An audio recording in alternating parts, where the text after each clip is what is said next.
Assalomu alaykum, hurmatli deputatlar, sizlar qatnashchilari. Xalq deputatlari tuman kengashining 19-sessiyasida 25 nafar deputatdan 19 nafari ishtirok etmoqda. Saylangan deputatlar hisobidan kvorum yetarli. Bugungi sessiyada tuman hokimi o'rinbosarlari, tegishli tashkilot rahbarlari hamda ommaviy axborot vositasi vakillari taklif qilinganlar.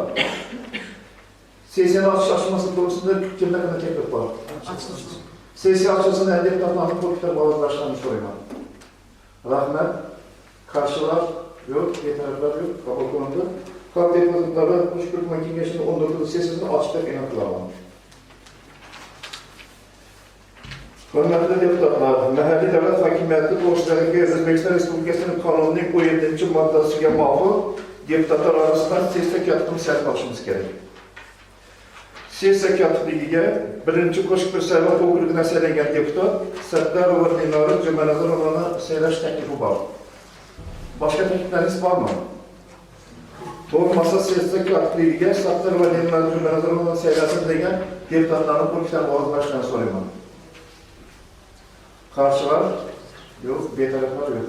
Rahmat. O'z o'rningizni eklashni so'rayman. Hurmatli deputatlar, sessiya ishtirokchilari, endi kun tartibini belgilab olishlarimiz kerak. Kun tartibi hurmatli deputatlar qo'llanmasa tarqatiladigan buni o'qib berib qo'shimcha qo'yaman. Kun tartibida qo'shimcha o'zgartirishlar kirituvchilar bormi? Yo'q. Bo'lmasa shu kun tartibi ma'qul degan deputatlarning qo'l ko'tarib ovoz berishlarini so'rayman. Rahmat. Qarshilar yo'q, betaraflar yo'q. Rahmat. Kun tartibi tasdiqlandi. Endi ish tartiblaridan tasdiqlab olishimiz kerak. Sessiyani shunday taklif bo'lyapti. Hisobot va axborotlar uchun 15 minutgacha, muzokaralar chiquvchilarga 5 minutgacha va savollar va ma'lumotlar uchun 3 minutgacha vaqt belgilasak degan. Ma'qulmi? Boshqa takliflar bo'lmasa, ushbu taklifni ma'qullashdan deputatlarning qo'l ko'tarib ovoz berishlarini so'rayman. Qarshilar yo'q, betaraflar yo'q. Rahmat. Tasdiqlandi. Endi hurmatli deputatlar, kun tartibidagi masalalarni ko'rib chiqishga o'tamiz. Qo'shko'l tumanida 2025-yil 9-oyi yakuni bo'yicha jinoyatchilik hamda korrupsiyaga qarshi kurash yuzasidan Qo'shko'l tuman prokuraturasi xodimidan so'z bersak, marhamat.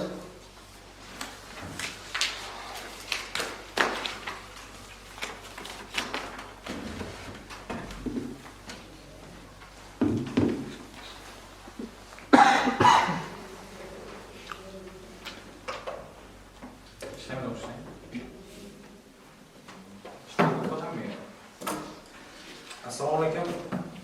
Hurmatli bugungi sessiyamiz ishtirokchilari. Hurmatli deputatlar.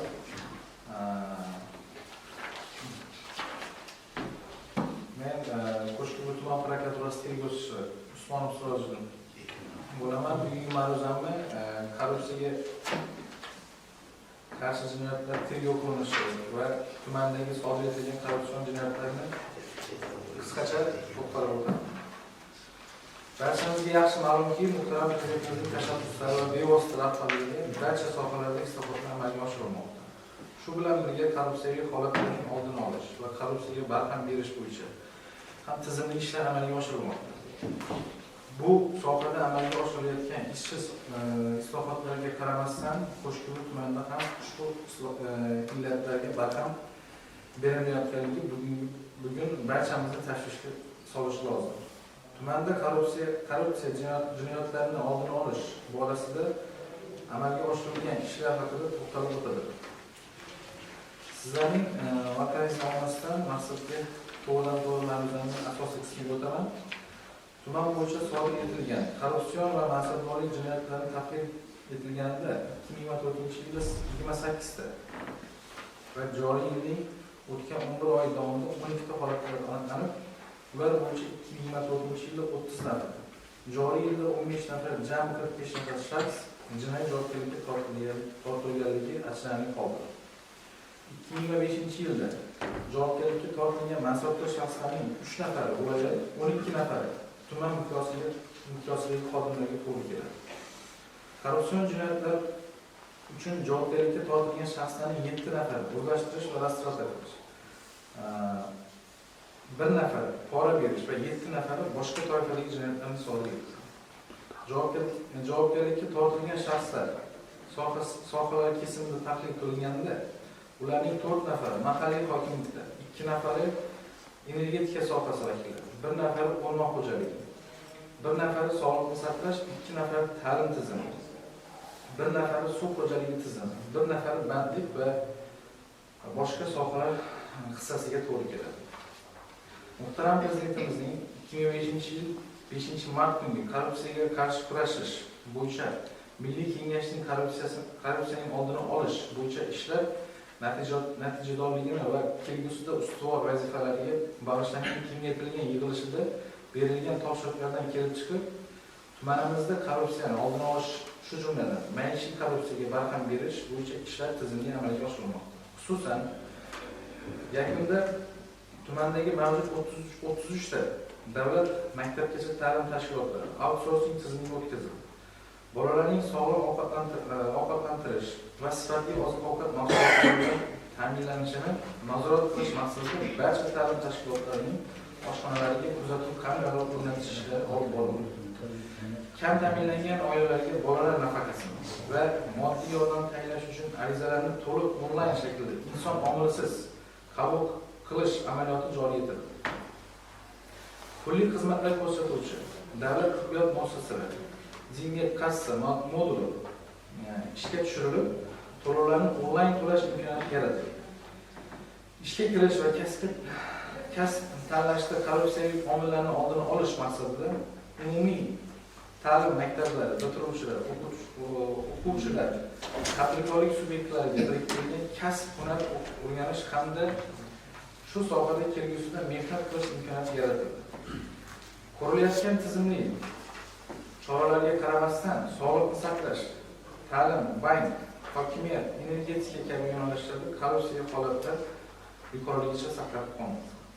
Mansabdorlik bilan bog'liq tergov qilingan jinoyat ishlari bo'yicha joriy yilda davlat, jamiyat va fuqarolarga yetkazilgan 1,135 million so'm miqdorida zarar yetkazilganligi aniqlanib, shundan 975 million so'm tergov jarayonida undirilgan. Korrupsion jinoyatlarning asosiy qismini byudjet mablag'larini talon-toroj qilish va ulardan maqsadsiz foydalanish holatlarini tashkil etadi. Bu esa olib borilayotgan keng ko'lamli islohotlarning samaradorligini salbiy ta'sir ko'rsatmoqda. Endi sohalar kesimidagi ayrim holatlarga to'xtalsak. Tumandagi eng ko'p korrupsiyaviy holatlar 2024-yilda ta'lim tizimi hisobiga to'g'ri keladi. Ta'lim tizimi sohasidagi joriy yilda korrupsiyaga oid ko'plab holatlar aniqlanib, shundan jami 5 nafar mansabdor shaxslar javobgarlikka tortildi. Xususan, tizimda korrupsiyaga nisbatan murosasizlik hissini sezmagan ayrim xodimlar hali ham uchramoqda. Davlat tomonidan ajratilgan mablag'lar ta'lim tizimi muassasalarining mansabdorlari tomonidan korrupsiyaviy jinoyatlarning asosiy tashkil qilmoqda. Achinarlisi, tuman hokimligi mansabdor shaxslar tomonidan ham bunday mudhish jinoyatlarga qo'l urilmoqda.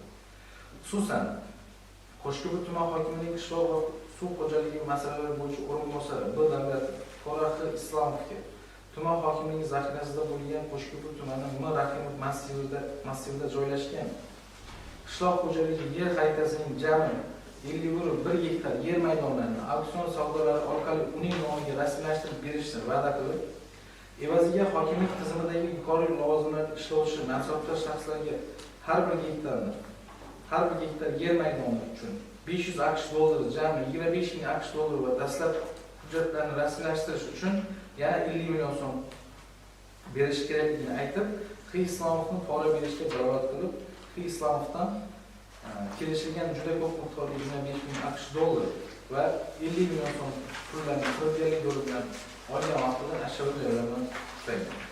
Hurmatli yig'ilish qatnashchilari, korrupsiya keng quloch yoygan ijtimoiy sohalar yana bir sog'liqni saqlash tizimidagi ahvolga to'xtalib o'tmoqchiman.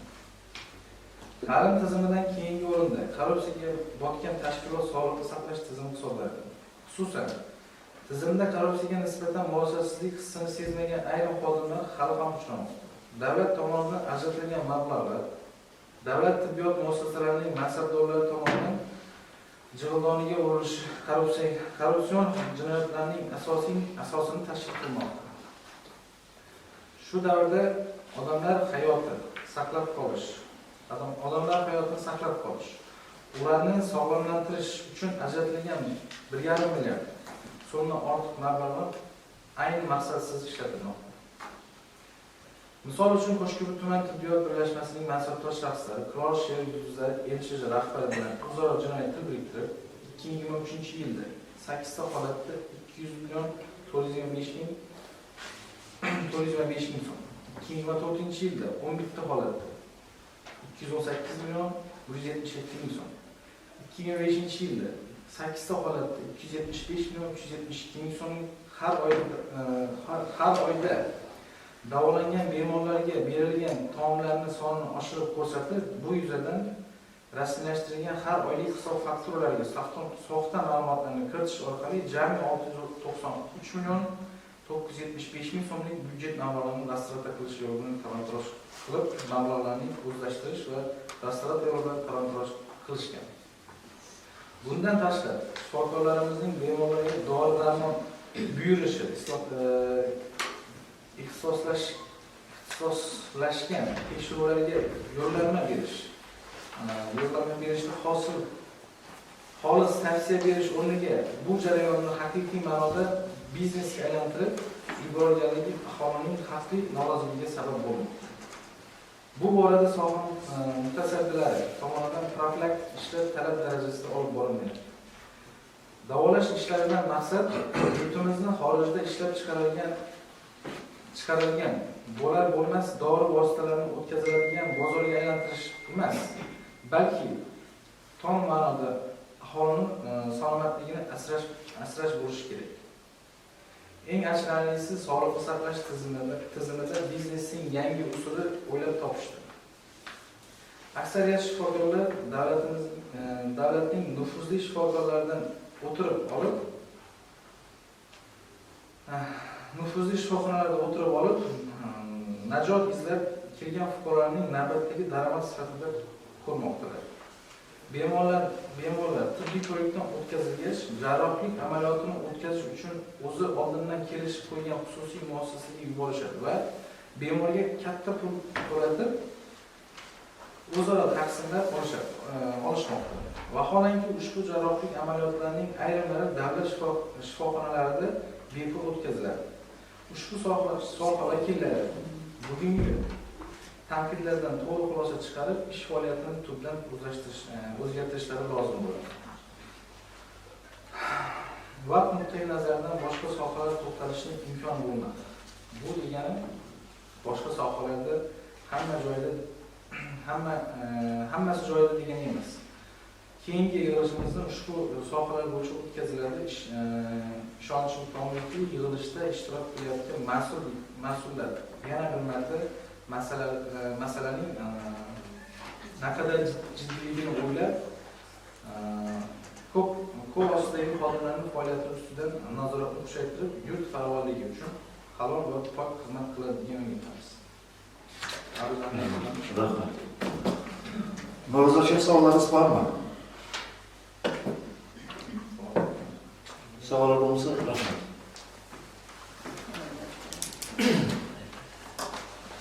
Hurmatli deputatlar, mabodo siz ishingiz bo'lgan bo'lsa, sizlar ruxsat. Kun tartibida keyingi masalaga o'tamiz. Qo'shko'pir tumani hokim o'rinbosari oila va xotin-qizlar bo'limi boshlig'i Xudoybergenovning ayollar daftarining 6-bosqichida kiritilgan xotin-qizlarning muammolarini hal etish bo'yicha masala darajasida rahmat.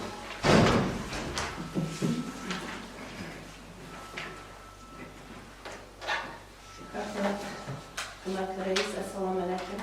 Hurmatli deputatlar, bugungi sessiya deputatlarning oldida Qo'shko'pir tumani ayollar daftarining 6-bosqichiga kiritilgan xotin-qizlarga ko'rsatilgan amaliy yordamlar to'g'risida hisobotni bildirmoqchiman. Xorazm viloyati Uchtepa tumanida O'zbekiston Respublikasi Vazirlar Mahkamasining 22-31 martdagi xotin-qizlarning muammolarini o'rganish va hal etish tizimini yanada takomillashtirish chora-tadbirlari to'g'risidagi 145-sonli va 25-23 iyundagi ayollar daftari, yoshlar daftari, saxovat va ko'mak jamg'armasi hisobidan ijtimoiy yordam ko'rsatish tizimini takomillashtirish chora-tadbirlari to'g'risidagi 462-sonli qarorlariga asosan mamlakatni iqtisodiy, siyosiy va ijtimoiy hayotining barcha jabhalarida xotin-qizlarning faolligini oshirish, ularning ta'lim va kasbiy ko'nikmalarini olishi hamda bandligini ta'minlashga har tomonlama ko'maklashish, tadbirkorlik tashabbuslarini yanada qo'llab-quvvatlash, mahallalarda ayollar daftarining 6-bosqichini kiritilgan xotin-qizlarga amaliy yordamlar berish bo'yicha quyidagi ishlar amalga oshirildi.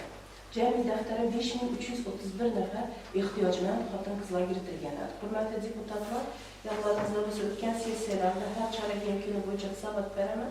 Kiritilish tartibini aytib o'tdim. 6 toifa bo'yicha qancha ayol kiritilgan. Endi ruxsat bersangizlar, shu toifaga kiritilgan ayollarga amaliy yordamlarni aytsam. İjtimoiy himoya muhtoj ishsiz ayollar 3495 nafarni tashkil qiladi. Shundan 3495 nafari ham bandligi ta'minlandi. 2162 nafari doimiy ish o'rinlariga, 1139 nafari kasb-hunar o'rgatilib, o'z-o'zini band qildi. 194 nafar xotin-qizlar real tadbirkorlik markazida va oila va xotin-qizlar bo'limi bilan hamkorlikda tikuvchilik, asalarichilik, ko'rpagayma, parrandachilik, issiqxona yo'nalishlarida o'qitilib, sertifikatlar berilib, bandligi ta'minlandi. Tadbirkorlik qilish istagida bo'lgan 162 nafar xotin-qizlar imtiyozli kreditlar ajratilib, ikkinchi toifamiz ham 100% ga bajarildi. Uchinchi toifa boquvchisi bo'lmagan ehtiyojmand xotin-qizlar. Mana bilasizlar, turmush o'rtog'i vafot qilgan yoki 9 toifani sanab o'tdim, qachon u boquvchisi yo'q hisoblanadi. Shundan hurmatli deputatlar sizlardan mana yanvar oyida qayta shakllanadi ayollar daftari. Qanday ayol boquvchisini yo'qotgan ayol hisoblanadi, bu bo'yicha qattiq durib olsakdan, mana 18 yoshga to'lgan, voyaga yetgan farzandi bo'lgan ayollar boquvchisi yo'q ayol toifasiga girmasligini qat'iy xalqqa targ'ibot ishlarini kuchaytirishda yordam berishlaringizni so'rayman. Chunki konstitutsiyamizda voyaga yetgan farzand ota-onasini boquvchisi hisoblanadi. Ko'pincha yuqorida ko'rsatilgan toifalar asoslanib, boquvchim yo'q deb turib, noto'g'ri nimaga ega bo'lib turibdi aholimiz. Shu huquqiy ongini oshirishda birgalikda harakat qilsak. Keyin boquvchisi bo'lmagan 642 nafar xotin-qizlari moddiy yordamlar ajratilib, bu vazirlik hisoblash miqdorining 2 barobar miqdorida pul mablag'i ajratildi va 3-chi toifa ham 100% ga bajarildi. 4-chi toifa ijtimoiy yordamga muhtoj bo'lgan, 1-2 guruh nogironligi bo'lgan va tezkor tibbiy yordamga muhtoj bo'lgan 94 nafar xotin-qizlar barchasiga bir martalik yordamlar ko'rsatilib, 4-chi toifa ham 100% ga bajarildi. Vazirlik kengashi bayonnomalari, vedomoslari kengashga taqdim qilingan. 4-chi toifa, bir toifamiz bu uy joyini ta'minlaydigan xotin-qizlar, bir nafar chin yetim qizimiz Ashaqala mahallasindagi Feruza Danisova hammangiz shu qizimiz kiritilgan edi. Bu qizimiz ham uy ta'miri uchun 10,800,000 so'm pul mablag'ini ajratilib, uy joyi ta'mirlab berildi. 5-chi toifaga uy joyga muhtoj ehtiyojmand xotin-qizlarning 43 nafari kiritilib, 43 nafarini barchasiga ijara kompensatsiyalari oyma-oy to'lab berib kelinmoqda. 5-chi toifa 100% ga bajarildi. Asoslovchi hujjatlar barchasi Soliq qo'mitasining guvohnomasi, bildirishnoma, 3 tomonlama shartnomalar hamda oyma-oy vedomoslalar kengashga taqdim qilindi.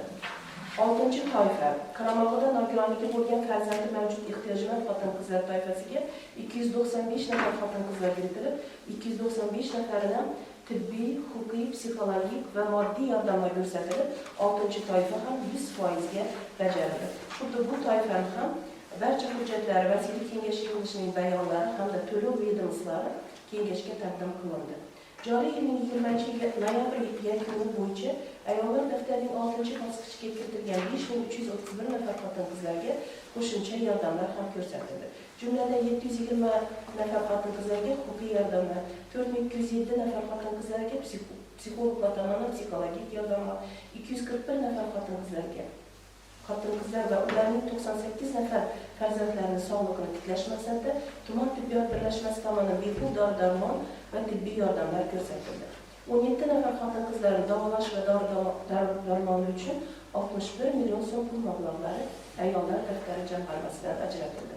Shuningdek, ayollar daftariga kiritilgan 4 nafar xotin-qizlar va ularning farzandlarini oliy ta'limda tahsil olayotganligi uchun 16 million 525 ming so'm kontrakt pullari hamda 159 nafar xotin-qizlarni diqqatga sazovor muqaddas qadamjolarga, xususan 96 nafar Xiva shahridagi Arda Xiva majmuasiga, 63 nafar Toshkent viloyatidagi Bo'stonliq tumanida dam olish maskanlariga sayohatlar uyushtirildi. Mazkur sayohat uchun ayollar daftari jamg'armasidan 34 million 200 ming so'm pul mablag'lari ajratildi. Hurmatli deputatlar, mening hisobotim tamom. Savollarimiz bo'lsa, marhamat. Hisobotchilar savollariniz bormi? Marhamat.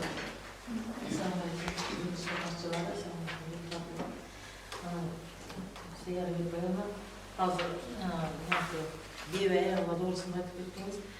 Oilada turmush o'rtog'i yaqinda qaytish bo'ldi, lekin qizi institutda o'qiydi. Shuni beva ayol deb olsa bo'ladimi? Shunday Boquvchisi bo'lmagan, agar voyaga yetgan farzandi bo'lsa, boquvchisi bo'lmaydi. Agar qizi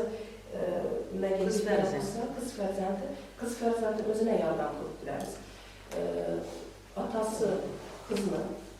Otasi vafot qilganlar guvohnomalarini taqdim qilib, uni yoshlar daftarini berdi, kontrakt pullarni to'lashga yordam berdi. Yana bir oilamizda shunday holat bor. Qizi 18 yoshini to'ldirgan, kichkinasi o'g'il farzand. Shuni qoldirib bilamizmi daftarda? Boquvchidan yo'qotgan yo. Ishlaydi qizi. Qizi va ishlaydi. Endi konstitutsiyamizda qiz farzand, o'g'il farzand deb belgilanmaganda, farzandi bor. Endi hammangiz juda yaxshi bilasizlar, hozir platforma ishga tushgan, platforma orqali qilinadi bu narsa. Endi biza shuni taklifini berib qo'yibmiz. Qiz farzandlar o'qib turgan ayollarga ijtimoiy yordamlar bo'yicha masalan tavsiyanoma beriladi. Qo'mita tomonidan o'qishga kirish uchun 402-sonli qaror asosida Vazirlar Mahkamasining ehtiyojmand oila qizlarining qo'mitaning tavsiyanomasi bor. O'qishga kirishi va agar kontrakt asosida kirsa grant aylanadi va o'qishga kirish paytida balli, umumiy balli hamma topshiriqlar bilan birga hisoblanadi. Imtiyozlar alohida hisoblanadi. Bilasizlar, imtiyozlar ana shu imtiyozlarga kiritishda biz ham qiynalib qolamiz ko'pincha. U meni oilada hujjatlarni taqdim qilishda. Shuning uchun taklif berib qo'yibmiz. Agar qiz bola bo'lsa, keyingi o'g'il voyaga yetgan bo'lsa, oilada ishlovchi bo'lmasa, ana shularni inobatga olishni, ijtimoiy reyestrga kirsa, kambag'al oila reyestrga kirsa, nasldan kelib chiqib, daromadidan kelib chiqib, kambag'al oila reyestrga kirsa, yordam pullaridan foydalansa bo'ladi. Ayollar daftarining boquvchisi yo'q, toifasi yo'q. Yana bormi savollarimiz? Bo'lmasa, rahmat. Hurmatli deputatlar, yana birinchi masala bo'yicha ham ikkinchi masala bo'yicha qaror loyihalari qo'llarimizda bor. Shu loyihalar tasdiqlab berishni so'rayman. Rahmat. Qarshilar yo'q, yetarlilar yo'q. Rahmat, ma'qullandi. Endi hurmatli deputatlar, kun tartibidagi agar sizlar o'zlaringizdagi kitobchani zakaraydigan bo'lsangizlar, 5-6-7 masala bor. Hozir qishloq xo'jaligi masalasi bo'yicha oxirida qo'yib turamiz dedilar. Shunchaga ma'qul ko'rsangizlar, bular bir xil, bular regulashda burib, orttirilgan qismdan mablag' ajratish to'g'risida. Shuni 5-6-7 masalani bir qilib bir sizlar qisqacha qilib qo'ysam, bu tushungan narsa qo'llanishda turibdi. Shundan keyin bir tasdiqlasak bo'ladimi? Bo'lmasa shu taklifni ma'qullagan deputatlar bo'yicha ovoz berishlarini so'rayman. Rahmat. Qarshilar yo'q, betaraflar yo'q, bir ovozdan qabul qilindi. Endi kundagi 5-masala yuzasidan bu yerda Qo'shiqko'l tuman suv yetkazib beruvchi xizmati direktorining 2025-27 oktyabrdagi 252-sonli xatiga muvofiq tumanda joriy yilning 3-choragi davomida shakllantirilgan mahalliy byudjetning qo'shimcha manbalari tarkibida qishloq xo'jaligiga mo'ljallangan yer uchastkalarini ijaraga pulni sotishdan tushgan mablag'dan 1 milliard 89 milyon so'm pul ajratish, bu asosan ariq va kanallarni betonlashtirish texnik hesab qilish bo'yicha shunday taklif kelgan.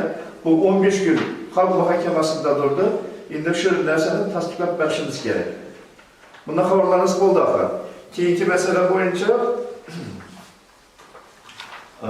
bu yerda 2024-25 yil yakuni bo'yicha Qo'shko'l tuman hokimi o'rinbosari oila va xotin-qizlar bo'limi boshlig'i a'lo natijalarga qayd etilganligi munosabati bilan rag'batlantirish sifatida 27 million hamda tuman hokimiyati texnik xodimlarni rag'batlantirish uchun 30 million so'm mablag' ajratish, 15 kun xalq muhokamasida yig'ilishida aytamiz, shunda turgandan keyin sizlarni tasdiqingiz kerak. Keyingi masala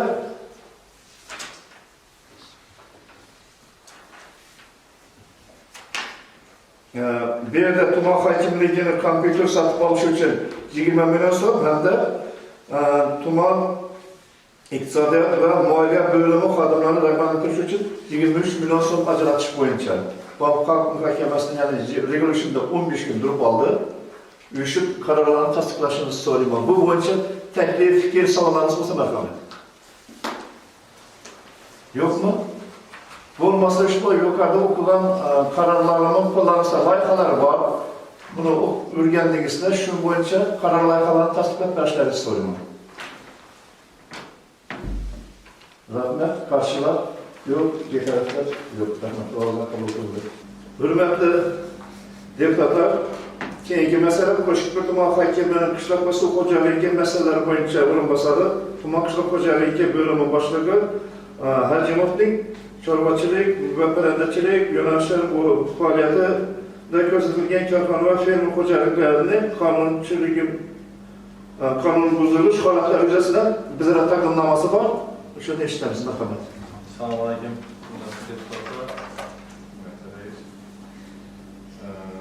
Qo'shko'l tumanida qishloq xo'jaligi bo'limi tomonidan shu tumanimizda faoliyat turgan bir qancha paxta, g'alla, chorva, bog'dashlik fermer xo'jaliklari o'rganib keladimi? Uylanib. Belgiyan yerdan foydalanib o'tirgani, tilga foydalanib o'tiribman. Davlatimizda navoda sabab turibdi. Ularni mas'uliyatini yapishtirgan. O'zbekiston Respublikasi Prezidentining 2023-martdagi shaxsiy yordamchi dehqon va fermer xo'jaliklarida chorva mollarini ko'paytirish va ko'paytirishni rag'batlantirish chora-tadbirlari to'g'risidagi firqa 308 sonli qonun O'zbekiston Respublikasi Prezidentining shaxsiy yordamchi dehqon va fermer xo'jaliklarida chorva mollarini ko'paytirishni, rag'batlantirishni kuchaytirish hamda chorvachilik mahsulotlarining ishlab chiqarilishini kengaytirish borasidagi qo'shimcha chora-tadbirlari to'g'risidagi 2021-apreldagi firqa 842 sonli qarorining ijrosi yuzasidan tumanimizda o'rganish o'tkazilgan.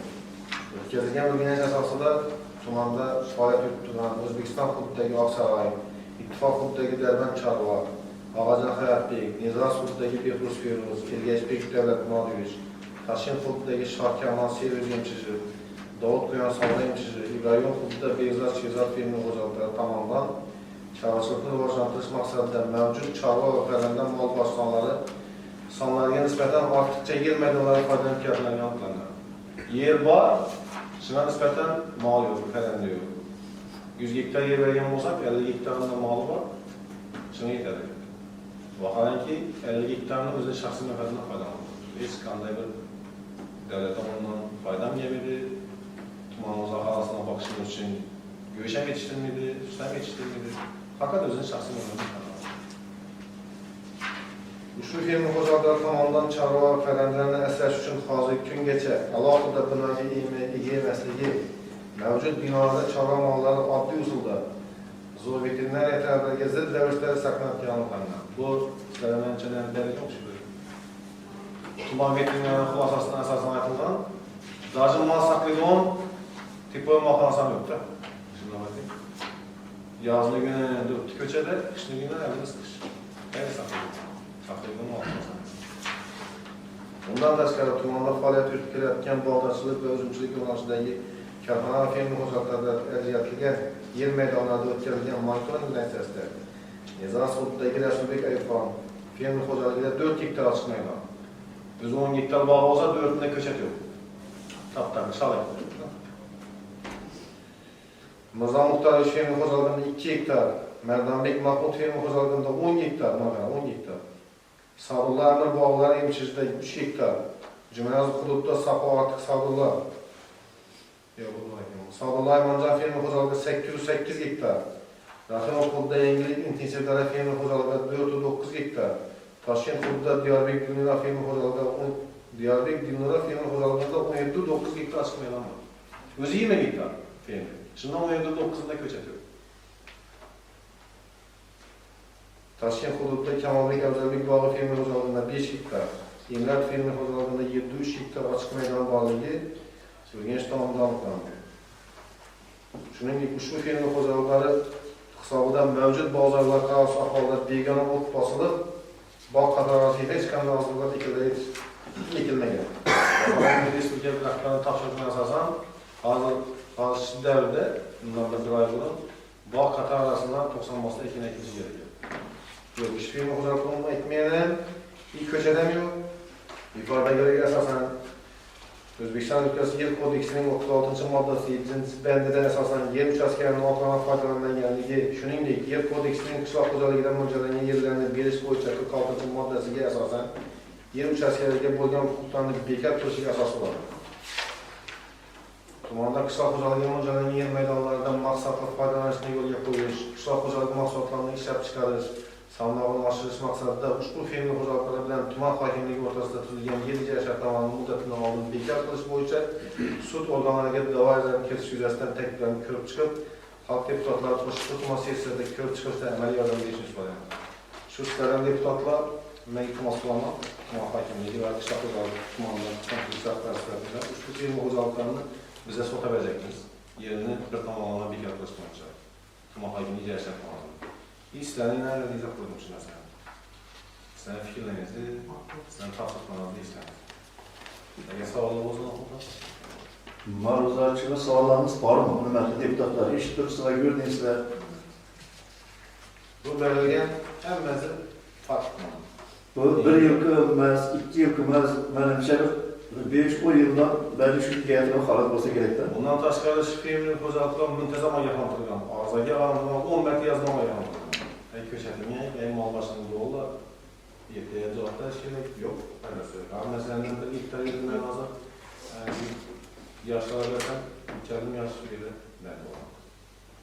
Lakin halen bu filmi çalmasam yok, köşeden yok, özellikle göz parmağım yok. Evet, hiç kadar parçam yok ona. Fakat devletin yerini mutlaka geçiyor. Onun sonuna alıp, onun başkasını. Şöyle şu kıymetli deputatlar, sizlere informasyon olarak Kollab patlasanızdan ben şu filmlerini stokat alırsız değil. Gibi geçmeyecek. Tamam. Aynen. Değil mi? Ben Gençlik Devlet Muratович, filmin koca giratlarım ben.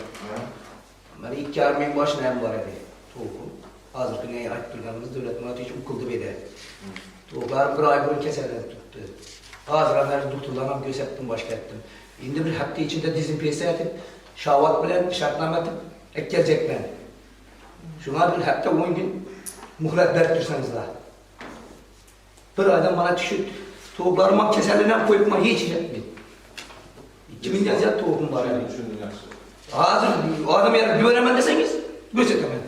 Mutlu yeremem deseniz.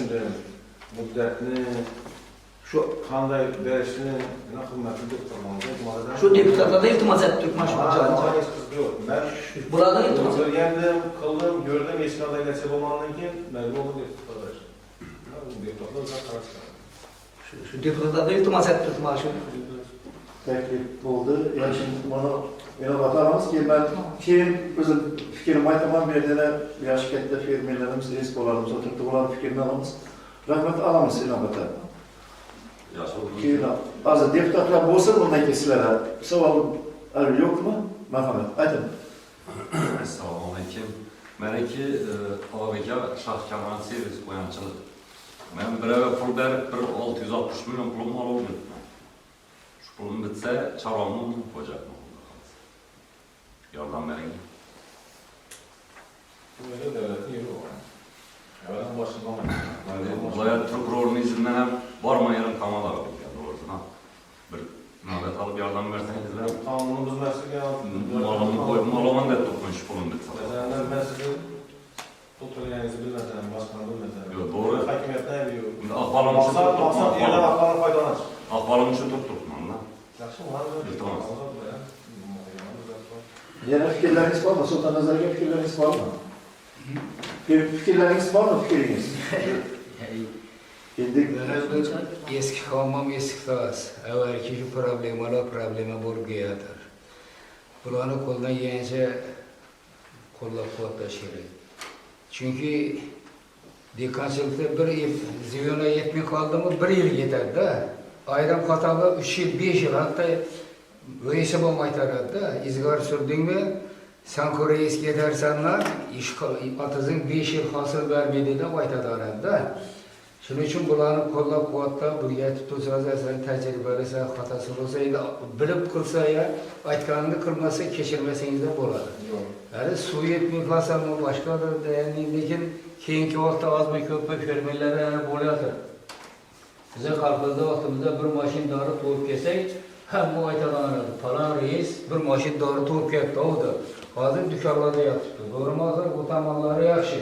Şimdi kummat arzamız isterdi. Doğru mu? Lekin yine bir en yaman hatanız var istedim. Sizlerin kolumuzda kasma çıkardı da, vuruş yok şaşırdı.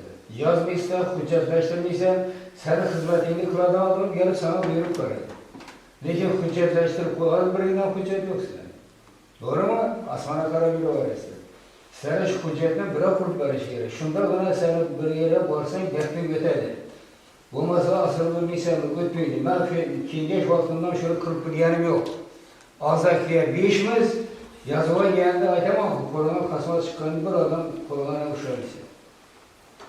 Şunu kırırlar. Hadi yine sen aşırı tursun. Sen beni atın. Bir kine kılmaz seni getirir. Çünkü hücceti yok, ispatı yok.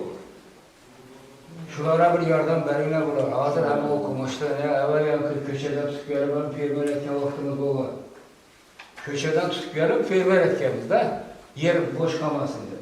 Şimdi hemen tecrübeli adam söyler bir adam kargılar aldım başladıysa lekin şuların boyunda oluşu gerek şimdi. Ben burası aşıramam istedim. Çünkü dikkançılık ata boğamayken karakançılık diye. Şuna çıkıp yeğeninizde öz hikayet değil. Lekin bunu bilen devlet kanun geçirmeydi ahır, doğru mu? Bu şimdi ağabey işteyken özünüzü mesela su yetmedi şart ama iki tane kıldırıp başka tekniken ait olmaysa hemen de teknike bize ne vaktimiz bir de teknike diyende hemen bize razı ediyorlar. Hazır sen hemen de teknike bulur. Doğru mu hazır? Yeterli. Doğru yetse, teknike yetse, bir suyumuz da ağzına kıynamış oluyor çünkü şunun için bunların özüne yaraşayı bu var. Fakat vaktinde sistem fonksiyonel barımda bulankızı hiç kimse alabatı bize de kalıp yeten sotaklardan bir adam bulması gerekiyor. Bulmanın anlaşılması hakikat olsa bu da doğru, kim de olsa. Lekin respon yetmeyicilerden beri yerini kadın yetiştirekti ama bundan kendisi. Sağdan açacak mı? Bu vaktinde responlar köşeden tutulan yerini kadın çıkarak mecbur olan firma olan. Lekin az bir gittiğini alıp ki. Şimdi istedim şu yarımıza değene kırmızı Bir gittiğini satmalı. Az yer vermiyor. Hakim vermiyor. Hiç kim vermiyor. Selim Ferhat olsa yerden beri. Fakat satmalı. Bir gittiğini 200 milyon olsun. Satıp alacağım hocam. Yanılmasın lazım. Çarpı 20 litre var. 2 milyar sonra satıp alacağım. Bir şey satıp alacağım. Yerini kadını yetişerek daha aynı lazım hocam. Malına tapıp koyuşum gerek. Ben deputatlar olsak derer. Böyle yani ona mesela perende var ki anlatsın bari gibi karşıma. Peki ben işine karşımam. İşine karşımam. Sonra bir yerini kadını yetatmıyoruz kadar. Az işte canım değerli 10 milyon satıp alanı diyor. Aynen bu bir tane böyle. Burada bir tane satmak yok ama. Malını çelik 30 gektar hak taraflarına aukşana kokulmaz. 700 milyon son. 700 milyon son. Yenen 15 gün içinde töre çeyrek var. Aynı istede yanılmasında 30 gektar yapar. Hem devletin yerine almak var. Ben işine karşıma istedim. Bununla karşıma. Çünkü o önemlilerin kameralarına yapalım. Karşıma devletin yerine almak var. Ama onun için bize halkın bakışını diyor. Her rayonun halkın bakışını diyor. Mesela özün ihtiyacını çeşit olsun. Mene deputatlardan yine iltimas kılamız. Bana ruhsat verenler başka. Yol rahmet sağ olun. Yine koşumça şu reis bulanı gettiğine yine hazır okudunuz. Kalkızlar boyunca, neler boyunca kök fermerlerin tüketiş çarığı olsun, başka olsun. Lekin neçesi bir yere geldi, neçesini çakırdınızsa, yanması çakırılıp yegeni şu mu? Bir respons 8 çarpı yemi. Şimdi 6 gen ikisi üzüldü sebebi olay oldu. Bu arada çok beğenimden 6 gen geldi. Şöyle var da, kimde yüreğinde otu olsa, kimde bir deputat siyasi katnaşalı, hakimiyete varıp özümüzü, arzumuzu aytalı, yardım karşısında gelip yere gelir, yüreğinde tutar. Özünün ayıbı bu kemirak olsa, ya bir özünün omrak kitadağını gelir diyorlar. Yani şu çünkü bu siz okuganın 30% bediydi, 70% gelmedi. Gelmegeni ucu teslim bolganda kısaklanadi. Hakimiyete gelmese, deputat siyasiye gelmese, ahvalını aytmasa, kolunda bir məlumat, kolunda yine resmi aytkan diye bir narsa bulmasa, takdim etiş üçün. Bizler ayıptar bulup kalmayın. Deputat ayıptar bulmasın bir yerden. Şunun için körüp çıkış gerek. Yine bir tarafı var. Hazır ayıptır, kılmat yerini kaytadan almış. Bunlar şuna kulasa çıkarıp, 30 hektar yeri olsa çast işini var, 5'ini kaytarıp alınlar, 10'unu kaytarıp alınlar. Yine bir bunlara muhlat verenler, imkaniyeti yakısını soğukka vermeli, imkaniyet derecesinde saklap kalışır. Lakin bize bir meseleye yuvağımız, fermerler koluna yer nağandaki hiç kim kafalat vermedi. İmdiki boca şuradan, buradan yakışı hasılardı ya buradan köbrak çarvanı yetiştirdi ya olmasa perendeni yetiştirdi ya başka. Lakin de ofta aşkan. Lakin bir hataları vardı, kemçilikler vardı. Ağan kreditler başka tamamen yöneltirilgendi. Kimdir pent vergendi, kimdir şeritçilik etemende planı yegendi. Bu taraflarına boylanıp görüşelim. İkinci tamamını açacağım. Ben 5 yıl oldu Cahit'in bazarını, Dirkan bazarını işe düşürdüm. Bir çarva fermer, ya bağdar fermer, şöyle bir yarmarka kılamam, ya olmasa şöyle bir pavilyon verin, ya şöyle bir kasap dükkan verin. Ben çarvadan bir mal satamam diyen adamı görmedim idi. Şunca kurup koyupmuz, şunca şerait yaratıp koyupmuz. Şunca pavilyonlar boş duruptu. Ya bir balık fermeri olsun, bağ olsun, çarva olsun, perende olsun. Ben hakiki dekkanını, bağdaki hakiki dekkanı bazarda görmedik bunu. Tayar pavilyon değil. Ha? Tayar pavilyon değil. Tayar pavilyon, yine bir tarafı var. Prezidentin farman kararları var. Nar tavanı pes ettiriş boyunca. Dekkan, hakiki dekkanın özü ekip, özü sası arzan buladı. Hazır 1 kilo kelçikeni 2.000 sonuna ya 3.000 sonuna alır da 5.000 sonuna satardı. Alıp satar da baytamız. Tedbirkar da baytamız aldı. Evvel alıp satar edi. Lakin hakiki dekkanı pazarda görmüyorum ben. Pazar günü görmüyorum ben. Hakiki dekkan pazara girmeydi. Yani üçün bir maşın geçirmek kimiydi adı. Ya Türk'ün kimiydi, ya Kerem'in kimiydi. Ya malın kimiydi, ya çabada başka imkaniyetler var. Niçin pazara girmeydi? Şunca şarayet, şunca teritoriya tuttu. Her gün ekse her gün ötesi bir maşın geçir şu. Koptu. Bu taraflarına bir yatağı alış gerek. Yine yakında yengir yağdı. 15 günden yarmarca kıldıydı. Yarmarca'da şarayet yaratıp verip ne yapıyorsun? Kuramız hiç kim gelmiyor. Ya kılavuz mesela Tuman'da gerek olsa bir şehirde çirki ilk baktan tuta altı duman vasfı nasıl olduğumuz takım varlar da indi aklına bir şeyler önce tutlar. Koş şahsen önünde bir şeyde yamakim oladı. Azraslı'da malı göğüşü, İsa'da var, demez. Tavuk göğüşü, onun olduğu için takımlar. Balıklarını çıkaralım. Çirki bulutlarda aklıma bayda, ittifakta, altı kurmakta, azalakta. Şöyle olan, Tuman'da bir şeyler oldu. Şimdi o yengiler verse deyken, acaba yolda olacaktı. Hakikaten telefonda teşekkür ederim. Onu kullanır mısın? Başka teklifleriniz, sorularınız var mı? Yok. Olmasa da İki insan fikir bildirdi. Biz aramaz kolak vaktim bir görüp çıkıp hakikaten. Evet, size ne oldu? Ne oldu? Bulanıp tüketişem kaçmaydı da bunun kararında. Belki muğanıp gidenler rastına. İndilekin beyanında ne desem, hüccetleştirip işleş gerek hakikaten. Kime verdiğiniz onu bizler bilmesek hakikaten. rahmet. Şimdi hürmetli deputatlar, Onun içinde hakikaten tügeçe layık küp, kurbanla görüntü şerifin kavrulanlar mesela eşit oturdum. Murza Muhtar dediğiniz, bir gösteriyoruz dediğiniz, şular beraber şerif sotar. Bence şöyle bir Ben mesela geldim, Hakem olarak da birini hürmet etmeye hürmet etmeyi doğru. aslında hakimiyetini ve deputatlar hakimiyetini yönetsin. Halk vekili. Az hammasi quloq solib eshitib o'tirdi. Hakimiyetimizde meselenden yüksek vekil deputatlar, tamam mı? Raz bir yere gelmeyenden keyin nima qilish kerak? Bir yere gelmedi. Şimdi mesela Murza Muhtar işleyiniz gelmedi, Bekus Firuz diyen gelmedi. Bize agah Sayın dedi. 3-4 metre ayağını takamız. Şöyle Bekus Firuz diyen firma 90 hektar yok. 90 mal yok. 90 hektar yok. Aynen abi de bilin. 90 dağın mal yok.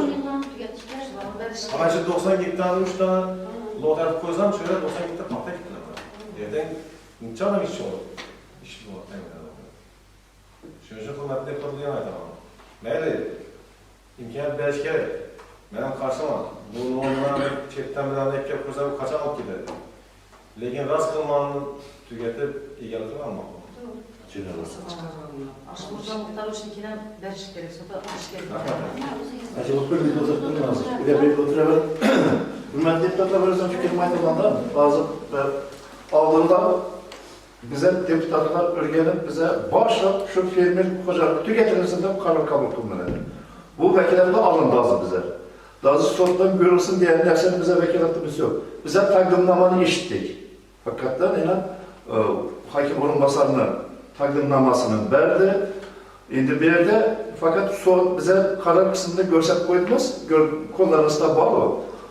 Hakim yürüyüşüne kanuni çaraları görüş. Sotap paramı, ne paramı. Mındik arasında bazı bu iki fermerimiz özlerini akladılar, yakışık bize yardımızda. Bu sotta özlerini aklayıp oturtuşu gerek bana aslında. Lakin bize azayla deputatlarımız teklif verdi. Bu teklif, bu ne mesela kararımıza koşunca giritemiz. Hacı bu kulak arasında koşunca giritemiz kararımıza da şu bunlar teklif bilen hiç kararı kabul kılamız. Bir anda bizi akılacak adam, ben fermerlerden akılacak emesmem. Akılacak adam özünü sotta özünü aklatmışı gerek. Çünkü bunu var. Bulmasa, başka genç sözleriniz bulmasa, bu mesele üzerinden karar layıkalar kanımızda bağlı, karar layıkasını yine bir hata görüp çıkıp, sıra teklifleriniz azasında görüp çıkıp, kabul kılamız bize kayda işlemiz bir gerekli. Makul mu? Olmazsa şu karar layıkası tasdiklansın diye diktatlar bu olabilir şey sorma. Karşılar yok, bir taraflar yok. Rahmet.